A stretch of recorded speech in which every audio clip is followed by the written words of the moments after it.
Okay, technicians, let's take a look at the voltage drive signal from the PCM to the high pressure pump solenoid control.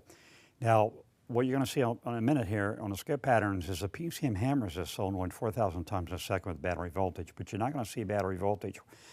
We showed you the hookup. We're taking a lab scope and going across the 2R solenoid, and when you look at this waveform here, you will see it's not a battery voltage toggle, simply because the PCM is supplying power and ground over 4,000 times a second. Now, earlier you looked at the scan tool parameter for the duty cycle control, and remember you looked at that in degrees of crank rotation.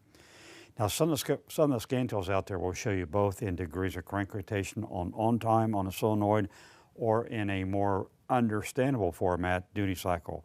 But at any rate, let's just say that maybe this solenoid's not working, the windings are open, the drive circuit's bad, and you need to look at the voltage drive signal with the lab scope. So look at the waveform right now. You can see obviously it's not a battery voltage to ground toggle. Here again, the solenoid has been energized and ground supplied by the PCM over 4,000 times a second.